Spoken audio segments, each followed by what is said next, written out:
피파 랭킹이 새로 올라왔습니다. 3월 A매치 브레이크가 끝났다 보니까 이제 4월 피파 랭킹이 올라왔는데요. 4월 피파 랭킹에서 대한민국은 25위. 그래서 3계단이 내려왔습니다. 원래 대한민국이 22위였거든요. 아무래도 이제 이번 평가전, 두 번의 평가전에서 모두 패했다 보니까 오스트리아가 원래 25위였거든요. 오스트리아한테 자리를 내주면서 25위로 내려앉았습니다. 그리고 이제 멕시코는 15위. 그리고 이제 일본이 18위로 한 계단 올라갔죠. 잉글랜드 잡고 스코틀랜드 잡고, 뭐 스코틀랜드가 원래 본인들보다 밑에 있는 팀이긴 하지만은 어쨌건 잉글랜드를 잡으면서 일본이 18위. 그래서 대한민국과 일본의 피파 랭킹은 7계단으로 더 벌어졌습니다. 원래는 4계단 차이였거든요. 그리고 그 외 대한민국과 같은 조에 있는 팀들의 피파 랭킹을 보면요, 멕시코가 15위, 그리고 체코가 41위, 그리고 남아공이 60위. 이렇게 있는 건데요. 이런 가운데 이제 월드컵을 앞두고 이번 A매치 기간을 통해서 월드컵 48개국이 전부 다 정해졌잖아요. 그러면서 여러 매체들에서 각 팀들, 각 국가들의 파워랭킹을 연달아서 올리고 있습니다. 그냥 매체들마다 자기들끼리 파워랭킹을 올리고 있는데요. 먼저 영국 정론지죠. 더 가디언에서는 대한민국의 파워랭킹을 44위로 올렸습니다. 그럼 한국보다 더 떨어지는 팀이 4개 팀밖에 없는 거예요. 바로 5위 카보베르데, 46위 사우디아라비아, 47위 아이티, 48위 퀴라소. 이거는 좀 너무 극단적으로 낮게 나온 거긴 합니다. 저도 그래서 이 랭킹에는 동의는 하지 않습니다. 우리가 카타르보다 떨어지거나 파나마보다 떨어지거나, 그리고 요즘 감독까지 자르면서 흔들리고 있는 가나보다 떨어지거나 그러진 않다라고 보거든요. 파라과이보다도 우리가 떨어질 건 없다라고 생각을 하는데, 어쨌건 간에 그러니까 여기서 왜 44위로 뽑았는지에 대한 얘기는 뒤에서 하나씩 살펴보도록 하고요. 어쨌건 가디언은 44위로 올렸고요. 반면에 일본이 무려 8위까지 올라가 있습니다. 8위도 저는 동의는 하지 않지만은 일본은 그래도 지금 대부분 한 13위에서 16위 정도 사이로 나와 있긴 해요. 대부분. 일본이 최근에 쭉 올라가고 있는 건 맞습니다. A조에서는 멕시코가 16위로 가장 높고요. 그 다음에 저 이것도 믿기지가 않았어요. 남아공이 29위로 2위로 올렸어요. 가디언이 좀 가장 이상한 편이었어요. 다른 데들보다도 가디언이 가장 좀 파워랭킹을 이상하게 뽑긴 했습니다. 그리고 체코가 35위 이렇게 되어 있는데요. 먼저 그 멕시코부터 보도록 하겠습니다. 멕시코를 16위로 뽑은 이유에 대해서는 아기레 감독이 이끄는 멕시코는 2차례의 큰 시험을 치르며 합격점을 받았다. 물론 완벽한 성과는 아니었지만 충분히 낙관론을 낳을 만한 결과였다. 포르투갈과의 0대0 무승부에 이어 벨기아는 1대1로 비겼다. 두 경기 모두에서 멕시코는 안정적으로 점유를 이어가며 기회를 만들어냈고 재능 있는 상대를 대체로 효과적으로 제어했다. 이는 현재 광범위한 부상 문제를 안고 있는 상황을 고려하면 매우 긍정적인 요소다. 골키퍼 루이스 말라곤, 아킬레스건 부상과 미드필더 마르셀 루이스, 십자인대의 공백은 크게 느껴질 전망이다. 그러나 주장 에드손 알바레스와 공격수 산티아고 히메네스 등은 월드컵에 맞춰 복귀할 것으로 기대된다 라고 한 건데, 말라곤이 이제 아킬레스 파열로 월드컵 낙마가 확정되면서 그러면서 기에르모 오초아, 베테랑이죠. 40세 대표팀에 복귀했습니다. 원래 오초아 대표팀에 안 뽑혔었거든요. 근데 말라곤 나가면서 오초아가 복귀하는 일이 있었는데요. 멕시코는 진짜 홈에서 열려서 이점이 있긴 해요. 그게 고지대다 보니까. 근데 지난 두 번의 평가전이 상당히 좋았다는 걸로 16위로 뽑은 겁니다. 멕시코가 조금 공격의 파괴력이라던가 재능의 총합은 조금 떨어진다는 평가들은 있긴 하거든요. 재능적인 부분에서는 도리어 미국, 캐나다보다도 떨어진다는 평가들이 뒤에 나와요. 뒤에 나오는데 대신 평타 이상은 하는 팀이다. 선수들이 다 그래도 기본 빵은 하는 선수들로 구성이 되어 있다 보니까 그런 평가가 있는 거고요. 그 다음 이제 29위 남아프리카 공화국. 이거는 조금 동의를 할 수 없지만은 어쨌건 남아프리카 공화국을 29위로 올리면서 위고 브루스 감독이 부임한 이후 처음으로 자국 내 비판에 직면했다. 3월 A매치 기간 동안 파나마를 상대로 1무 1패를 기록하며 팀의 대회 준비 상태에 대한 의문이 제기됐다. 브루스 감독은 그래서 파나마와 2차례 경기를 치렀다. 우리가 개선해야 할 점을 배우고 이해하기 위해서였다라고 설명했지만 여론을 잠재우기에는 부족했다. 그럼에도 불구하고 남아공은 보기 좋은 축구를 펼쳤으며 이는 앞으로도 변하지 않을 전망이다. 잘 조직된 마멜로디 선다운스 선수들을 중심으로 구성된 남아공은 올 여름 북중미에서 가장 기술적으로 매력적인 팀 중 하나가 될 가능성이 있다라고 했는데, 이게 멘트들을 각 지역 전문가들이 쓴 거거든요. 그러니까 아시아는 존 듀어든 기자가 썼고요. 과거에 이제 칼럼 계속 기고했던 사람이죠. 그리고 또 이제 그 아프리카는 아프리카 기자가 적고 그랬는데, 너무 고평가가 심하지 않나라는 생각은 들긴 합니다. 그렇게 남아공이 기술적인 팀은 아니거든요. 근데 기술적으로 매력적인 팀 중 하나가 될 가능성이 있다라고 하는 거 보면은 팔이 안으로 굽은 게 아닌가, 평가가. 개인적으로 그렇게 생각을 하긴 합니다. 거기다 파나마 상대로 1무 1패면은 사실 월드컵 준비하는 팀치고 아쉽죠. 우리가 파나마 상대로 1무 1패 해봤어봐요. 난리 났죠. 그리고 이제 35위 체코는 20년 만에 월드컵 무대로 복귀했지만 그 과정은 결코 순탄치 않았다. 페루 제도에 패하고 크로아티아에 이어 조 2위로 예선을 마친 뒤 플레이오프에서 아일랜드와 덴마크를 모두 승부차기로 꺾고 본선행을 확정지었다. 특히 아일랜드전에는 탈락까지 불과 4분을 남겨둔 상황에서 H가 동점골을 넣으며 극적으로 살아났다. 지난 12월 부임한 74세의 미로슬라프 코백 감독이 덴마크전 이후 감정을 드러낸 것도 무리는 아니었다. 그는 눈물이 흐르진 않았지만 눈가가 촉촉해진 건 사실이다. 매우 행복하다고 소감을 밝혔다라고 한 겁니다. 그리고 이제 무려 8위로 일본을 뽑았는데, 일본에 대한 멘트를 보면요, 최근 며칠은 일본의 이보다 더 좋을 수 없을 만큼 완벽하게 흘러갔다. 다만 월드컵에서 맞붙을 상대들이 일본을 더욱 위협적인 팀으로 인식하게 됐다는 점 정도가 유일한 부담이다. 사무라이 블루는 영국 투어 첫 경기에서 글라스고에서 스코틀랜드를 1대0으로 무난히 꺾었다. 이어진 잉글랜드전 역시 같은 스코어로 승리했으며 이는 아시아 국가 최초로 3사자 군단을 꺾은 역사적인 결과였다. 잉글랜드의 결장자들이 크게 조명됐지만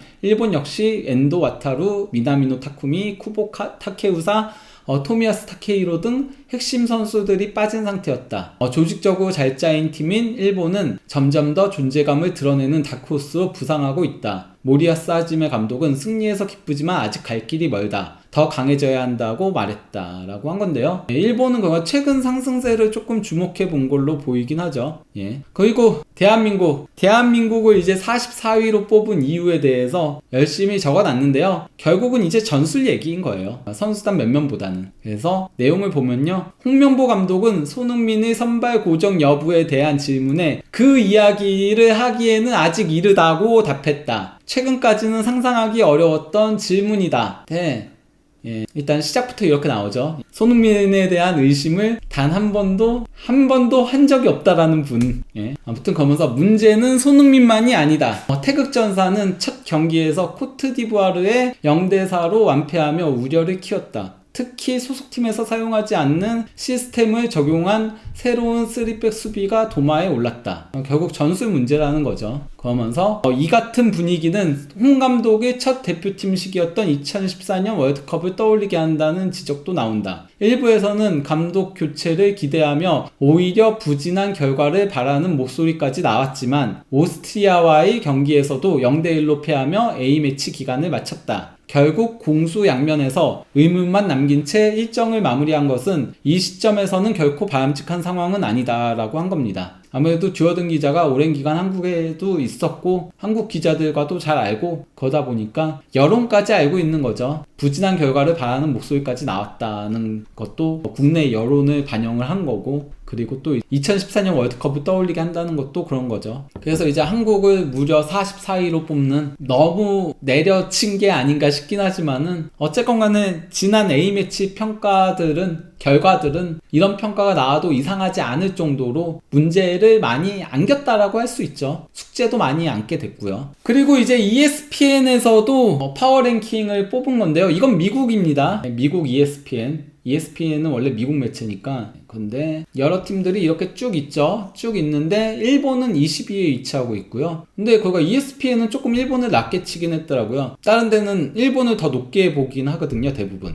그리고 멕시코가 24위, 그리고 체코가 28위, 대한민국이 30위, 그리고 남아공이 45위. 이렇게 뽑히면서 여기 파워랭킹상으로는 이제 대한민국이 조에서는 3위를 기록해야 되는 거죠. 그래서 이제 뭐 24위 멕시코에 대해서 뭐라고 평가를 했냐면요, 확실히 미국이어서 멕시코 평가가 가장 정확해요. 다른 데보다도 멕시코 평가는 되게 날카롭게 했더라고요. 이 팀에 대해 거창하고 과장된 찬사를 늘어놓고 싶지만 아무래도 이제 미국, 멕시코, 캐나다까지 연결이 돼 있으니까 좋은 말 하고 싶은데 현실적으로 말하면 그저 무난한 수준에 가깝다. 멕시코는 지난 2년간 북중미 지역에서 가장 뛰어난 팀이었지만 미국이나 캐나다가 더 높은 수준의 개개인의 기량을 갖추고 있을 가능성도 있다. 이 두 팀은 잠재력의 산선은 높고, 그러니까 미국이랑 캐나다가 잠재력은 멕시코보다 더 높다는 얘기예요. 왜냐면 개인 기량이 더 위니까. 반대로 경기력의 하한선은 더 낮다. 경기력은 더 떨어진다는 거죠. 멕시코는 재능의 총합 자체, 개개인의 기량은 좀 떨어지는데 조직적인 부분이 좋다 보니까 항상 결국 북중미에서 우승하는 거는 멕시코다인 거죠. 그래서 굉장히 이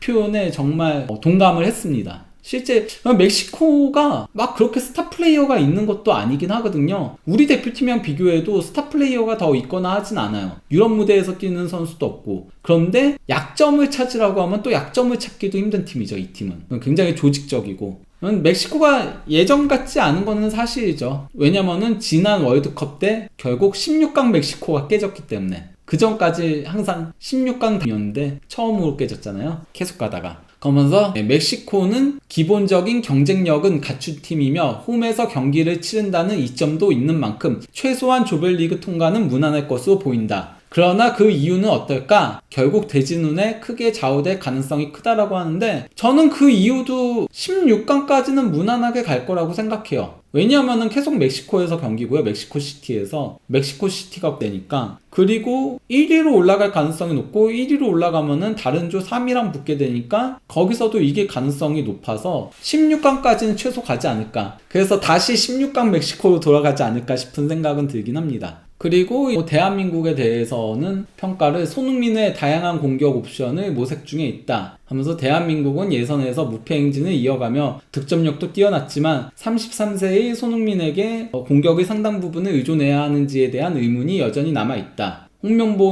홍명보 감독은 미드필드 중앙과 측면 수비진을 활용한 전술로 경기 주도권을 확보했지만 이게 그 아시아 예선 때 얘기인 거죠. 찬스 메이킹과 조직적인 패턴보다는 개인 플레이에 의존하는 경향이 있다. 그리고 최근 홍명보 감독이 윙백을 더 높은 위치에 배치하고 손흥민을 최전방 공격수로 기용하는 3백 전술을 도입한 것은 공격력을 다양화하려는 시도 중 하나다. 이게 이제 코트디부아르전에 그렇게 나왔던 거였죠. 하지만은 오스트리아전에 다시 바뀌었죠. 5 빼고 내려앉았죠. 그러면서 경기 주도권 확보와 점유율 축구를 선호하지만 1324개의 전진 패스를 기록하며 공격 지역에서 폭발적인 공격력을 보여줄 수 있다라고 했는데 이건 이제 아시아 예선 때의 얘기인 거고 평가전에서의 내용들은 그렇지 못했죠. 점유율 축구를 선호하는 것까지만 보여줬죠. 근데 전진 패스라던가 찬스 메이킹이라던가 이런 거는 실제로는 보여주지 못했습니다. 이건 이제 대회 전체 얘기예요, 예선.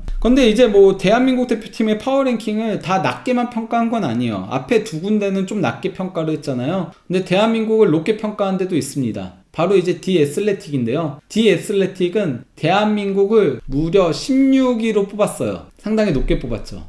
16강 대한민국. 그래서 디애슬레틱은 근데 계속 대한민국을 높게 평가하더라고요. 이 파워랭킹 여러 번 올렸었는데 이전에도 그때도 계속 대한민국을 일본보다 더 위로 올리긴 했었거든요. 그리고 멕시코가 18위, 남아공이 37위, 체코가 39위, 그리고 일본을 21위로 올렸는데 근데 일본 21위로 올린 게 아예 납득이 안 가는 건 아니었어요. 그게 그러니까 왜냐면은 다른 데는 보면은 그 팀의 전력적인 부분으로 파워랭킹을 매겼는데 디애슬레틱은 조를 포함을 시켰더라고요. 해당 조가 어떤 조냐에 따라서 다음으로 올라갈 수 있는 가능성 뭐 이런 것들까지 따져서 그래서 그렇게 한 건데 디애슬레틱이 추가할몬 매체는 아니에요. 디애슬레틱이 도리어 지금 가장 주가가 높은 매체예요. 축구 전문 기자들을 싹쓸이했거든요. 여기가 돈 써가지고. 디애슬레틱도 원래 미국 매체인 건데 데이빗 온스테인이라던가 뭐 많은 유명 기자들 심지어 뭐 마이클 콕스 같은 그런 전문가들이라던가 분석가죠. 그런 사람들까지 다 데려오긴 했거든요. 다 데려와서 한 건데 어쨌건 무려 16위로 예상을 했습니다. 근데 이게 내용을 보면은 왜 16위로 예상을 했는지는 알 수 있는 부분은 있어요. 어떤 거냐면요. 여기 이제 전술적인 거 다 뺐어요. 전술적인 거 다 빼고 얘기한 겁니다. 주요 선수들이 제 기량을 발휘한다면 대한민국은 이번 대회에서 아시아 팀 중 가장 높은 성과를 기대할 수 있는 팀이다. 다만 이는 어디까지나 조건부다. 선수들만 제 기량 발휘하면은 그러면은 좋은 성적 낼 수 있다. 선수들로만 평가를 한 거예요. 선수들로만. 전술적인 거 다 빼고 선수들로만. 그래서 손흥민은 이번 대회 대표적인 스타로 주목받을 전망이며 성공적인 성과를 위해서는 황희찬, 울버햄튼 원더러스와 이강인, 파리 생제르맹이 활약이 필수적이다. 대한민국은 2002년 안방에서 4강 신화를 이룬 이후 또 한 번의 돌풍을 노리고 있다. 그러면서 조 편성 또한 비교적 나쁘지 않다. A조에서 멕시코, 남아공 그리고 유럽 플레이오프를 통해 올라온 비교적 전력이 약한 체코와 경쟁하게 된다. 조가 수월하고 그리고 선수 개개인의 면면은 좋으니까 이들의 기량만 포텐셜만 터트리면은 그러면은 좋은 성적을 낼 수 있다인 거예요. 저도 그 얘기 했잖아요. 저도 우리 16강 원래 갈 수 있는 대진이다라고. A조도 되게 좋은 조에 속한 거 맞고 A조 2위로 올라가면은 B조 2위랑 만나는데 B조 2위가 현재 보스니아나 캐나다로 많이들 예상을 하고 있고 그러면 보스니아, 캐나다도 해볼 만한 팀이긴 하거든요. 아니면은 설령 우리가 1위로 만약에 올라가면은 다른 조 3위랑 붙기 때문에 그러면은 16강 올라갈 가능성이 높으니까 16위가 전술적인 거 부분 빼고 그렇게만 따지면은 이상한 건 아닌 거예요. 그렇게까지 생각하면은. 감독만 그냥 평타하는 감독 와가지고 그렇게만 해도 16위는 할 수 있다. 16강에서 가장 낮은 순위가 16위인 거니까. 18위 멕시코. 오랜 기간 16강에서 번번이 탈락했던 영원한 16강 팀 멕시코는 2022년 대회에서 그 징크스를 깨는 대신 조별리그 탈락이라는 충격적인 결과를 맞았다. 이번 대회가 자국에서 열리는 만큼 다시 같은 결과가 나온다면 국가적인 재앙으로 여겨질 것이다. 그냥 홈에서 못 가면은 토너먼트 못 가면은 이건 재앙이라는 거죠. 그러면서 홈팬들의 열광적인 응원과 17세 신성 길베르토 모라의 등장이 팀의 큰 동력이 될 것으로 보인다. 조 추첨 결과에서도 가장 큰 수혜를 입은 팀 중 하나로 평가되며 6월 개막을 낙관적인 분위기 속에서 맞이할 전망이다 라고 한 겁니다. 그래서 길베르토 모라는 누구냐? 이제 17살이에요. 근데 이 선수가 모든 최연소 기록들을 다 깬 선수예요. 15살에 데뷔를 했고요. 프로에서. 그래서 15살에 멕시코 리그 최연소 도움을 기록했고 15살에 멕시코 리그 최연소 선발 출전하고 15살에 멕시코 리그 최연소 득점하고 그리고 멕시코 대표팀 최연소 데뷔하고 16살에 멕시코 대표팀 최연소 선발 출전하고 모든 기록들을 세운 거예요. 그래서 A매치 뭐 이런 것들 다 수립한 선수인데 이 선수 현재 어쨌건 간에 클럽 티와나에서 뛰면서 16경기 5골 1도움을 기록하고 있습니다. 근데 모라한테 기대한다는 게 지금 멕시코가 옛날과 비교하면 많이 내려왔다라는 소리인 것도 맞긴 해요.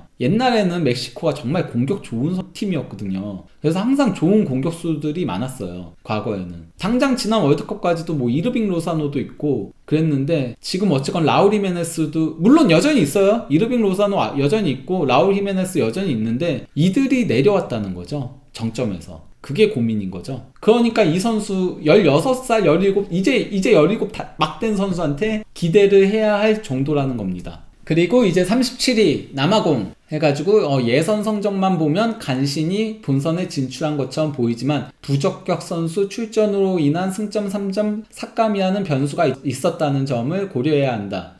모코에나가 나오면 안 되는데 출전을 해가지고 그것 때문에 3점이 삭감된 적이 있었죠. 근데 이제 나이지리아 덕에 올라갔었죠. 그리고 실제 전력은 기록보다 더 강하다는 평가다. 2010년 자국 개최 이후 처음으로 월드컵 무대를 밟는 남아공은 마멜로디 선다운스 소속 선수들이 대표팀의 주축을 이루고 있다는 점도 긍정적 요소다. 이 얘기는 그 한 팀이 대표팀 주축을 다 맡고 있다는 거는 조직력적인 부분은 좋다는 얘기인 거죠. 그러면서 무난한 조편성 덕분에 16강 진출 가능성에 대한 기대감도 커지고 있다. 모든 팀한테 다 기대감을 주죠. A조는. A조랑 B조는. 실제 거의 모든 제가 엘로 랭킹도 보여드렸잖아요. 엘로 랭킹에서 B조가 가장 떨어지고 A조가 그 다음이니까. 모두에게 기회의 장이 열린 조라고 할 수 있죠. 그리고 이제 39위 체코 피파 랭킹 41위 1990년 이후 단 한 차례만 월드컵 본선에 진출했던 체코는 플레이오프에서의 전망이 밝지 않았다. 그러나 아일랜드와 덴마크를 상대로 두 경기 모두 승부차기 끝에 승리하며 극적으로 본선행을 확정지었다. 파트리크 시크가 여전히 가장 위협적인 공격수로 평가되지만 전반적인 전력은 다소 아쉽다는 평가다 라고 한 건데, 사실 시크도 지금은 조금 내려와 있는 시점이긴 합니다. 레버쿠젠 가서 처음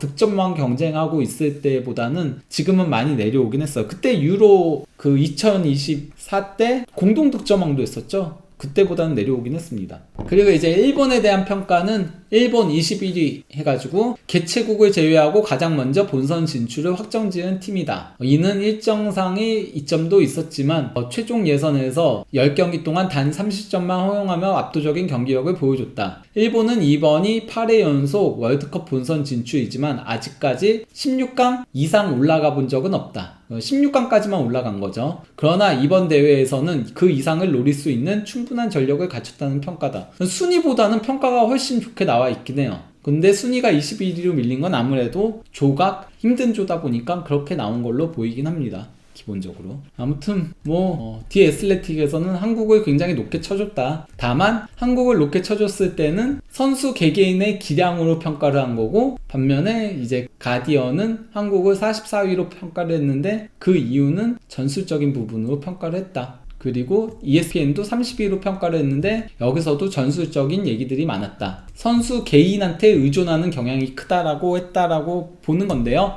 그리고 이제 골닷컴에서도 파워랭킹을 올렸습니다. 골닷컴에서는 일본을 13위로 올렸고요. 멕시코 26위, 대한민국 28위, 체코 32위, 그리고 남아공 38위. 여기는 다 진짜 비슷비슷하게 순위를 뽑긴 했죠. 여기 골닷컴은 좀 아시아가 많이 바닥으로 내려갔더라고요. 다른 데에 비해서. 아무튼 그래서 보면요, 일단 멕시코에 대해서는 하이메 로사노 감독 체제에서 멕시코는 2023년 골드컵 우승을 차지했지만 2024년 코파 아메리카에서 기대 이하의 성적을 거두며 경질됐다. 당시 멕시코는 자메이카, 베네수엘라, 에콰도르와 같은 비교적 수월한 조에서 탈락하는 충격적인 결과를 냈다. 이후 하비에르 아기레 감독이 다시 지휘봉을 잡았고 라파엘 마르케스가 코치로 합류해 월드컵 이후 감독직을 이어받을 예정이다. 마르케스가 수석 코치에서 바로 이제 월드컵 끝나면은 감독되는 겁니다. 그러면서 아기레의 세 번째 임기는 시작부터 다사다난했다. 온두라스 원정에서 패하며 경기 도중 관중이 던진 맥주캔에 맞는 사건까지 겪었다.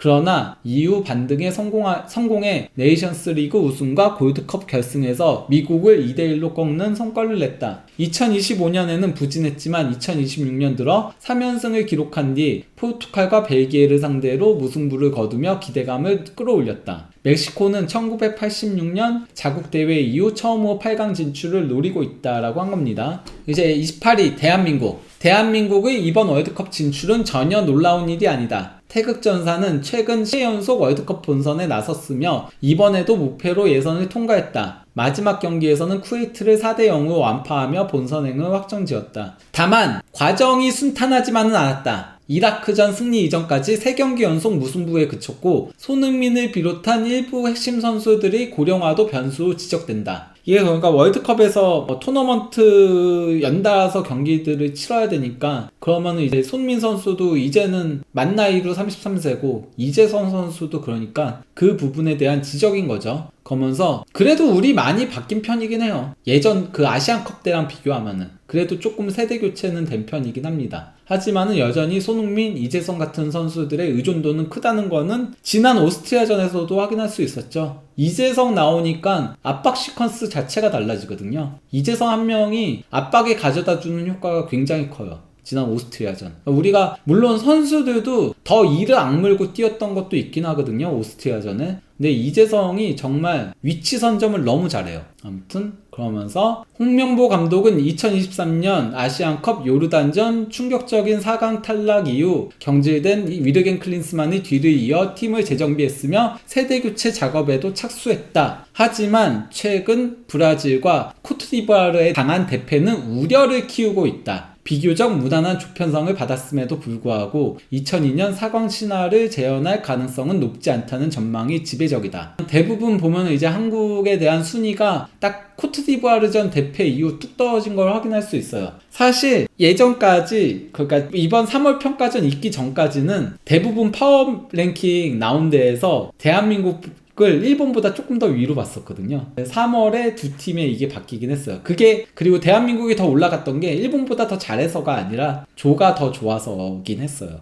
그리고 이제 32위 체코는 20년 만에 월드컵 본선 무대로 복귀했다. 조별 예선에서 크로아티아에 크게 뒤진 2위에 그쳤지만 플레이오프를 통과하며 극적인 진출에 성공했다. 플레이오프 여정 역시 쉽지 않았다. 아일랜드와의 준결승에서는 전반 23분 만에 0대2로 뒤졌으나 극적인 반격으로 승부를 연장전으로 끌고 갔다. 라디슬라프 크레이치의 후반 86분 동점골로 균형을 맞춘 뒤 결국 승부차기에서 결승골을 성공시키며 승리를 거뒀다. 덴마크와의 결승 역시 연장전까지 가는 접전 끝에 승부차기로 승리했으며 상대가 경기 내용에서 우세했음에도 기회를 놓치지 않았다. 체코는 멕시코, 남아공, 대한민국과 함께 A조에 편성됐다. 파벨 슈츠와 파트리크 시크 등 공격 자원은 준수하고 수비도 안정적인 편이지만 큰 성과를 기대하기는 쉽지 않다는 평가다 라고 한 거고요. 그리고 이제 38위 남아공은 2010년 자국 개최 이후 처음이자 순수한 경쟁을 통해서는 역대 세 번째로 월드컵 본선 진출에 성공했다. 다만 아프리카 C조에서 비교적 안정적인 성적을 거두고도 마지막 순간까지 진출권을 놓칠 뻔했다. 지난 9월 레소토전에서 부적격 선수를 출전시킨 대가로 승점 3점이 삭감되면서 최종전 르완다전 승리는 물론 나이지리아의 도움까지 받았다. 2023년 아프리카 네이션스컵 4강 진출은 남아공이 오랜 침체기를 벗어나고 있음을 보여줬지만 올해 아프리카 네이션스컵 16강 탈락은 여전히 해결해야 할 과제가 많다는 점을 드러냈다. 위고 브루스 감독은 남아공 축구의 구조적 문제에 대해서는 관여할 수 없는 만큼 월드컵을 분명한 목표로 두고 미래를 준비하는 데 집중하고 있다고 밝혔다. 마멜로디 선다운스 소속 선수들에 크게 의존하는 남아공은 비교적 무난한 조편성을 받았다. 16년 전과 마찬가지로 멕시코와 개막전을 치른 뒤 체코, 대한민국과 차례로 붙는다. 일정 자체는 나쁘지 않지만 이집트와 카메룬에 패한 네이션스컵 경기력, 그리고 최근 파나마와의 평가전에서 승리를 거두지 못한 점을 감안하면 조별리그 통과는 쉽지 않은 도전이 될 전망이다 라고 평가를 한 겁니다. 그리고 일본은 13위로 뽑았는데 결국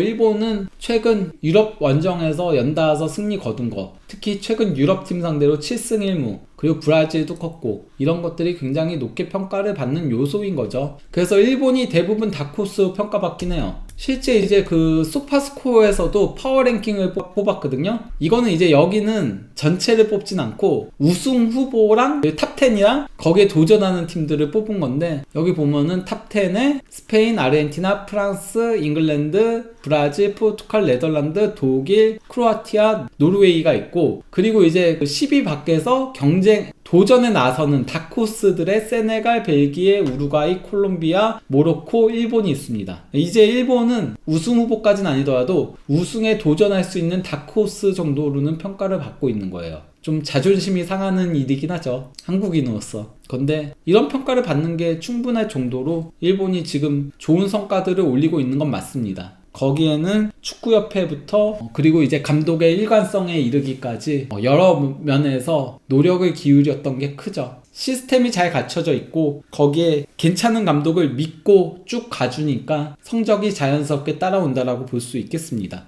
그리고 이건 이제 트랜스퍼 마켓에서 파워 랭킹이라고 하지만은 우승권에 도전하는 팀들에 대한 얘기인 거거든요. 여기서도 이제 스페인과 프랑스가 가장 높은 티어를 받았고, 아르헨티나, 잉글랜드, 포르투갈이 그 다음 티어, 독일, 브라질, 그리고 이제 네덜란드가 그 다음 티어, 그리고 노르웨이, 모로코, 에콰도르, 세네갈, 코트디부아르가 그 다음 티어, 그리고 일본, 벨기에, 크로아티아, 우루과이, 튀르키예가 그 다음 티어를 받은 거죠. 이제는 우리가 일본을 추격해야 되는 상황이 왔다라고 볼 수 있겠습니다. 자존심은 상하지만은. 그러니까 우리도 좀 체질 개선을 해야죠. 시스템도 바꿔야 되고 축구협회부터 개혁을 해야 되는데 갑갑합니다. 이런 얘기하면은. 벨기에 랭킹 1위 아닙니다. 지금 프랑스가 피파 랭킹 1위에요. 벨기에는 지금은 좀 내려가고 있어요. 그리고 이건 이제 그 폴리마켓에서 32강 토너먼트에 올라가는 거를 조별로 이제 확률을 올린 거예요. 이걸 통해서 이제 뭐 베팅도 하고 이런 거죠. 근데 멕시코가 49%로 A조에선 1위. 그리고 대한민국과 체코가 21%로 공동 2위. 그리고 남아공이 5%로 가장 떨어지는 걸로 되어 있고요. B조는 스위스가 54%로 가장 높고요. 캐나다가 25%로 두 번째, 보스니아가 19%로 세 번째, 카타르가 5%로 네 번째인 거고요. 네, 그리고 C조. 근데 이거는 아무래도 이제 베팅과 관련된 거에 가깝다 보니까 좀 인기도를 많이 따르긴 해요. 그래서 브라질이 78%로 독보적이고, 저는 사실 모로코도 더 올라가야 된다라고 보거든요. 네. 그룹에서 1위 할 가능성이어서 그런 건데, 저는 모로코가 브라질한테 그렇게 밀리는 팀이라고 보진 않아서, 예. 모로코도 그렇게 만만한 팀은 아니어가지고, 물론 브라질이 더 위는 맞죠. 근데 저는 대략 이 정도 했을 것 같아요. 딱 캐나다처럼. 브라질 54%, 모로코 25%. 왜냐 캐나다보다 모로코가 세니까. 그런 식으로 하지 않았을까 싶긴 하고요. 스코틀랜드 3%, 그리고 또 이제 IT사 1%, 뭐 이렇게 한 거고요. 그 D조에서 우승할 가능성이 높은 걸로는 튀르키예 43% 1위, 그리고 폴리마켓이 아무래도 미국에서 하는 거여서 그런 것 같아요. 미국이 무려 38% 2위 나왔습니다. 튀르키예랑 이렇게 차이가 안 날 정도는 아니지 않나? 그리고 이제 파라과이가 16%, 그리고 호주가 6%, 그리고 이제 2조에서 1위 할 가능성이 높은 거는 독일이 72%,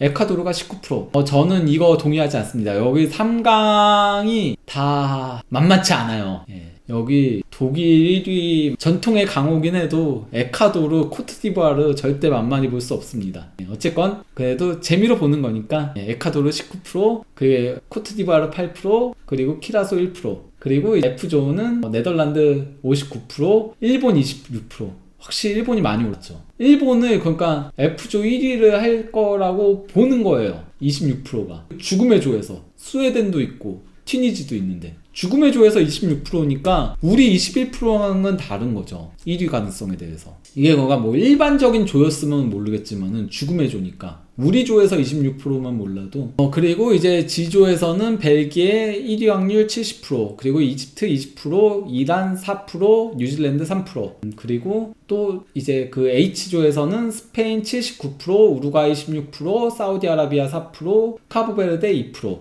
이란 꿀조라고 보기는 좀 애매하지 않나요? 그래도 벨기에, 이집트가 확실하게 위에 있으니까 아주 힘든 조까진 아니더라도 우리 당장 벨기에, 이집트랑 같이 있었으면은 조 3위 노려야 된다는 얘기 나왔을 수도 있어서. 그 다음에 이제 I조는 프랑스 68%, 노르웨이 23%, 세네갈 10%, 이라크 2%. 여기가 진짜 레알 죽음의 조죠. 제가 보는 가장 볼만한 조.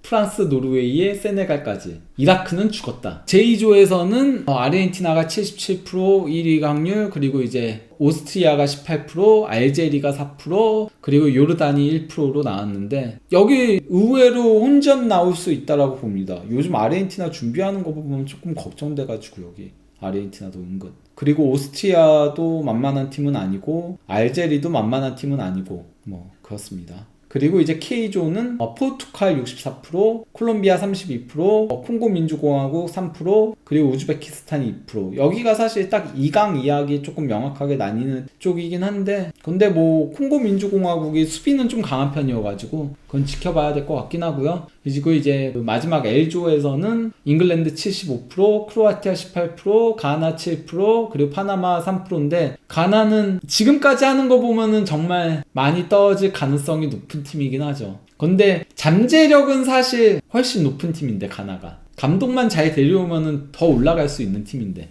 물론 그렇다고 코트디부아르랑 세네갈보다 강하다는 아닌데요. 저는 아프리카에서는 모로코, 세네갈, 그리고 이제 코트디부아르 이렇게가 3강이라고 보고 있거든요. 알제리까지 넣어서 4강. 근데 그 밑티어까지는 올 수 있는데 안타깝긴 합니다, 가나는.